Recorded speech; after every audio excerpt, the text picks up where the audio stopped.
Hi guys, so I'm going to do a little install on the Tonka truck today. I got a bunch of stuff coming to basically finish the project, in my eyes anyway.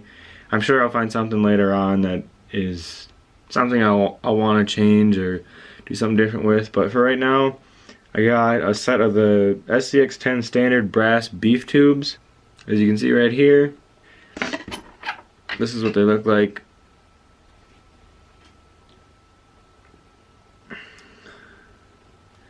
I've already went ahead and done it on the rear axle because it's a lot easier. I just wanted to figure out fitment, all that kind of stuff, and see how well they'll actually go together. I think I'm gonna change my shock design because I originally had the shocks mounted up right here on a piece of angle aluminum that I made. I think I'm gonna change that up. I'm not sure how yet. I'm waiting. Like I said, I'm waiting for a bunch of parts. So I'm just going to go ahead and get started taking this one apart. And we'll see how easy it is on the front axle. I did have a couple fitment issues on the rear. Nothing too major, but actually I think I can leave that there. Yeah, I can.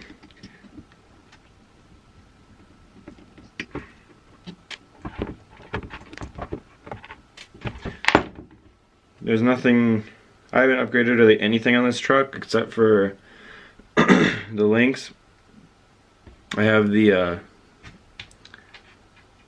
aluminum front steering links, and then I built my own links for the rest of it, but otherwise the axles themselves are 100% stock. I haven't had any need to upgrade anything as of yet. And obviously money's always another issue.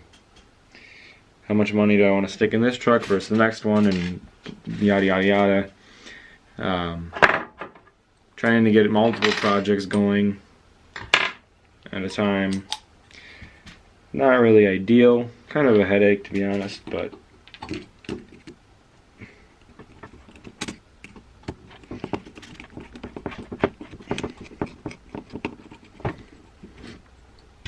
these screws I will not be able to use again. The shock is in the way. It's a bad flaw on my end. I'm going to have to take at least one side of this off.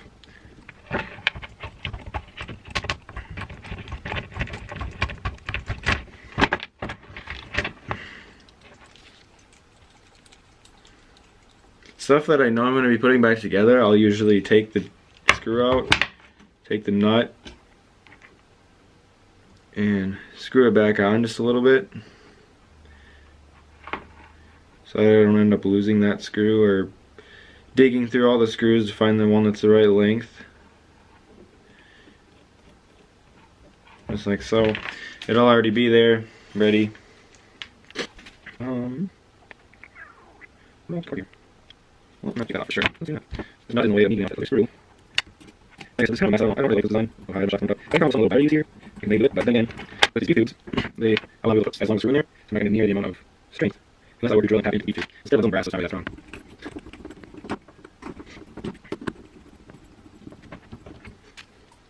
strong. Actually, no, let's hold on a second. These two.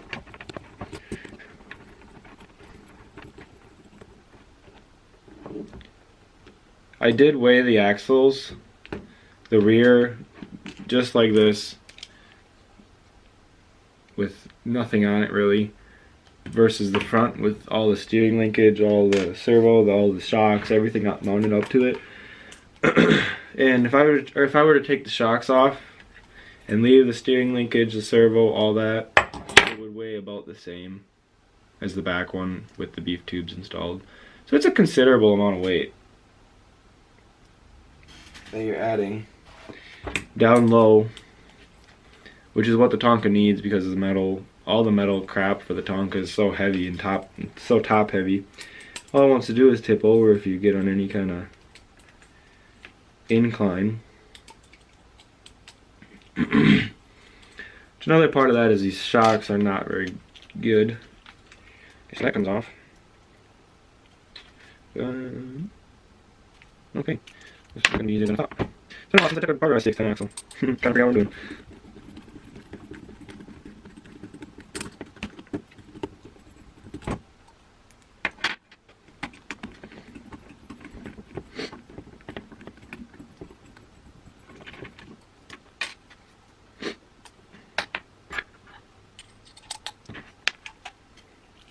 You do have to take the axle fully apart. Well, do you?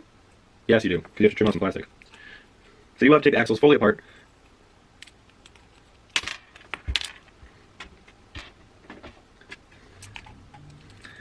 Because once you get in there, I'll show you. You have to trim out some plastic in order for it.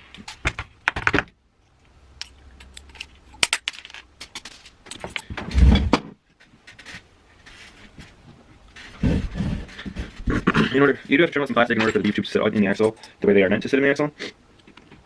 So, take out that screw, and take out this screw, and then you should be able to pull your axles right out, just like that, and then go on to the other side. I'm actually going to take this off too. It's going to make life so much easier.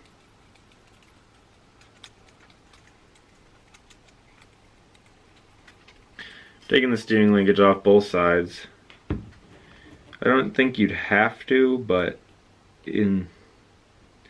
for the sake of getting enough room to be able to work easily, you might as well. It's just 2 screws. So pop these screws out of this side. I'm taking the screws out of the C-hubs right now is what I'm doing. So the whole C-hub and knuckle come right off.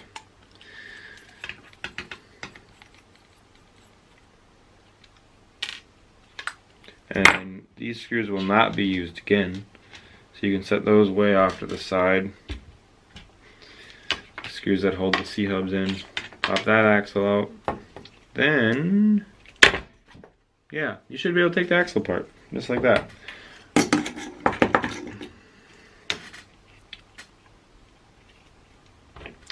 Okay, then, right in here, see that lip?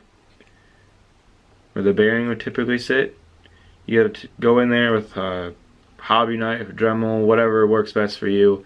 Take that down. I'm gonna do it with a Dremel, so of course, safety first.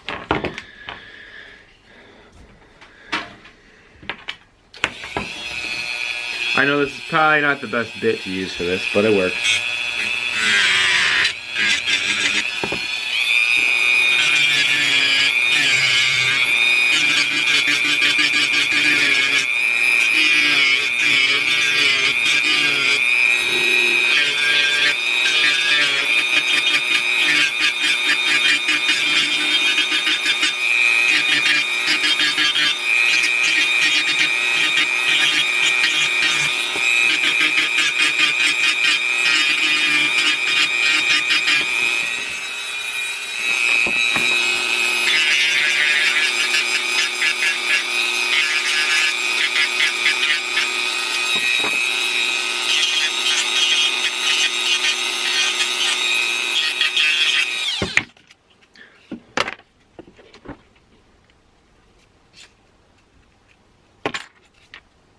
Okay, so that's what you're gonna want the finished product to like. If you take a beef tube and you set it on in there, you're gonna see from this angle that it'll sit real nicely right along with the plastic. Where if you were to put it in there before you trim that out, you're gonna see that it has a big gap right here. So I'm gonna go ahead and off camera finish up all the other 3 of those, and I'll catch you back when I'm...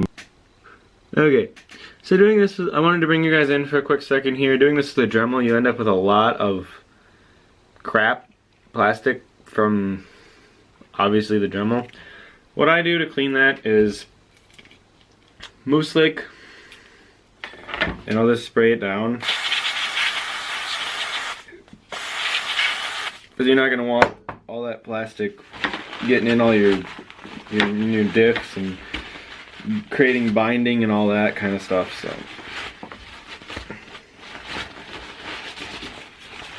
I just go in there with some mousse slick. It takes it all out pretty nice. Clean out the grease. You can re-grease it with some new grease as long as you got it open. Why not?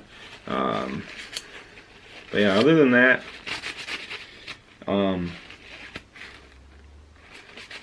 just wanted to bring you guys in quickly and tell you that. Other than that, I'll bring you back when I'm all finished up and starting to actually install the beef tubes. I'm starting to install the beef tubes, and so far so good. Awesome. They look to be fitting up nicely. It's just a matter of getting everything lined up before you go to put everything together.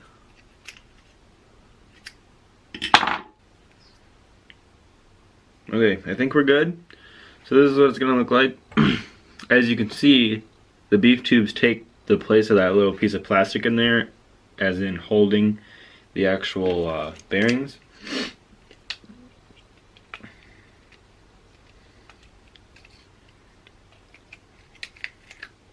So once you get it where you think it will just fit right together, you snap the other side on quick, and then you take your knuckles and you're going to want to line those up.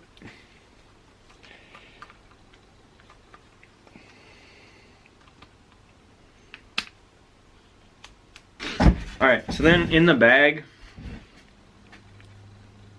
with their beef tubes, they'll supply you with new screws.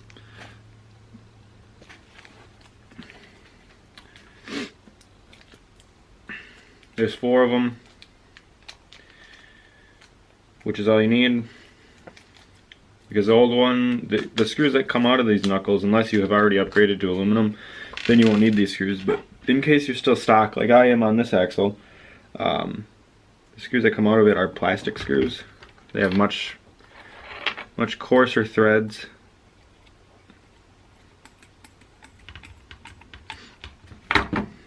And this one's actually lining up really well so far. I hope the other side goes this easy, because it was not this easy on the back.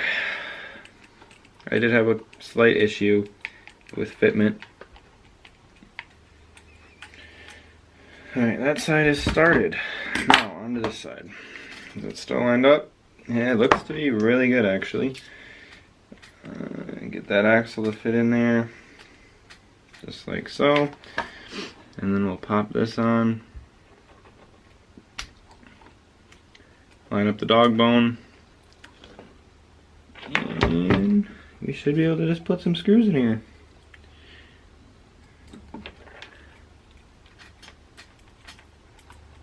This side's lined up really, really well. That's great.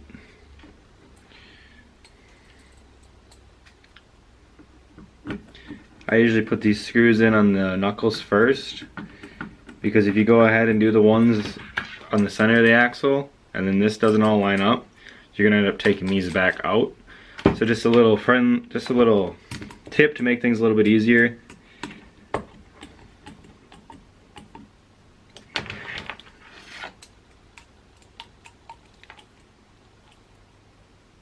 You don't want to tighten these too much because they are going into brass, which is, as we all know, not the strongest material for holding threads, but all it's doing is holding this plastic on here, so it's not gonna, I don't foresee it being an issue. So just like that, the beef tubes are in, and I'm just gonna go ahead and finish buttoning up this axle off camera. You guys don't need to see that. I'm sure you've seen it 1,000 times already. And then, well, actually, I'll show you one other thing I got in the mail today. There's some more to come. This is not all of it, but these are also for the Tonka 1.9 mil-spec ZXL tires, part number Z-T0075. I have another bag back here unboxed, so I'll actually show you what they look like. So they look like a very military style tire. The reason I got these is I want it to look more construction-y. I was running these 1.9 Pitbull Rock Beast, but they're just, I don't know, they just look kind of funny to me. I'll give you a little comparison. These definitely are shorter, but that should be okay because I can always move the shock position on the actual Tonka itself. So yeah, that's the new tires I'm going to be putting on here. The rims have not came yet, so that's going to be a surprise for our next video. Hope you tune in, and thanks for watching. Peace out.